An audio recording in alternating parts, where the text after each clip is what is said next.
اللہ تبارک و تعالی قرآن مجید میں ارشاد فرماتا ہے کہ رب کے علاوہ کسی کی عبادت نہ کرو اور ماں باپ کے ساتھ حسن سلوک کرو۔ حضرات، ماں باپ کا مرتبہ بہت ہی بلند و بالا ہے، ماں باپ کا مقام بہت ہی اونچا ہے پیارے، ماں باپ کی شان بہت ہی بلند و بالا ہے۔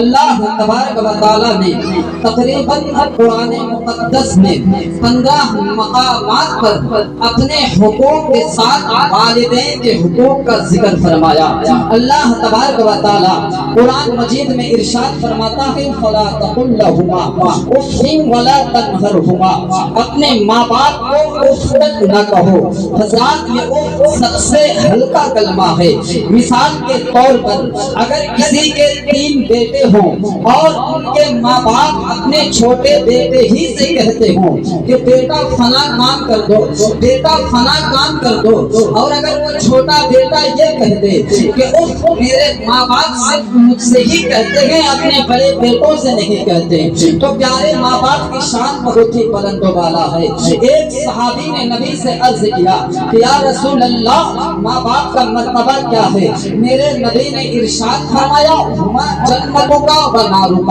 تمہارے ماں باپ تمہارے لیے جنت بھی ہیں، تمہارے ماں باپ تمہارے لیے دوزخ بھی ہے۔ حضرات، بات سمجھ میں نہیں آتی کہ دوزخ بھی اور جنت بھی، تو سنو، ماں باپ کی خدمت کرو گے تو اللہ تبارک و تعالی آپ کو جنت عطا فرمائے گا، اور اگر ماں باپ کی نافرمانی کرو گے تو اللہ تبارک و تعالی آپ کو جہنم عطا کرے گا۔ ایک صحابی نے عرض کیا کہ یا رسول اللہ، ماں باپ کا مقام کیا ہے؟ میرے نبی ارشاد فرماتے ہیں کہ کوئی شخص اس حال میں صبح کرے کہ اس سے ماں باپ اس سے خوش ہوں تو اللہ تبارک و تعالی اس کے لیے جنت کا 2 دروازہ کھول دیتا ہے۔ میرے نبی ارشاد فرماتے ہیں کہ اگر ان میں سے ایک کا انتقال ہو گیا ہو تو اللہ تبارک و تعالیٰ اس کے لیے جنت کا 1 دروازہ کھول دیتا ہے۔ میرے نبی پھر ارشاد فرماتے ہیں کہ کوئی شخص اس حال میں صبح کرے کہ اس کے ماں باپ اس سے ناراض ہوں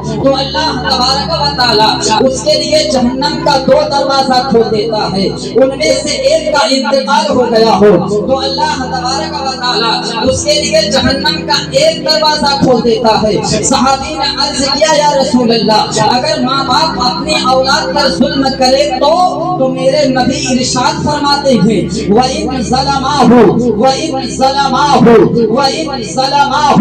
میرے آقا نے 3 مرتبہ ارشاد فرمایا کہ اگرچہ ماں باپ ظلم کرے، اگرچہ ماں باپ ظلم کرے، اگرچہ ماں باپ ظلم کرے، تو معلوم ہوا، پتہ چلا اگر ماں باپ اولاد پر ظلم بھی کرتے ہوں تو اولاد کے لیے یہ زیبا نہیں دیتا ہے کہ وہ اپنے ماں باپ پر ظلم کرے، وہ اپنے ماں باپ کی نافرمانی کرے۔ پیارے، ماں باپ کا مرتبہ بہت ہی اونچا ہے، ماں باپ کا مقام بہت ہی بلند و بالا ہے۔ اب آؤ، میں آج کو اللہ کے پیغمبر کی بارگاہ میں لے کے چلتا ہوں جنہیں حضرت موسیٰ کہا جاتا ہے۔ یہ حضرت موسیٰ ہیں کہ اللہ تبارک و تعالیٰ نے ان کو وہ شان عطا فرمائی تھی، ان کو وہ مقام عطا فرمایا تھا کہ حضرت موسیٰ علیہ السلام کوہ طور پر جاتے اللہ تبارک و تعالیٰ سے کلام کرتے تھے، کوہ طور پر جا کر اللہ سے کلام کرتے تھے، رات کی تاریکی سے گزر کر کوہ طور پر چلے جاتے، جنگلوں بیابان سے گزر کر کوہ طور پر چلے جاتے۔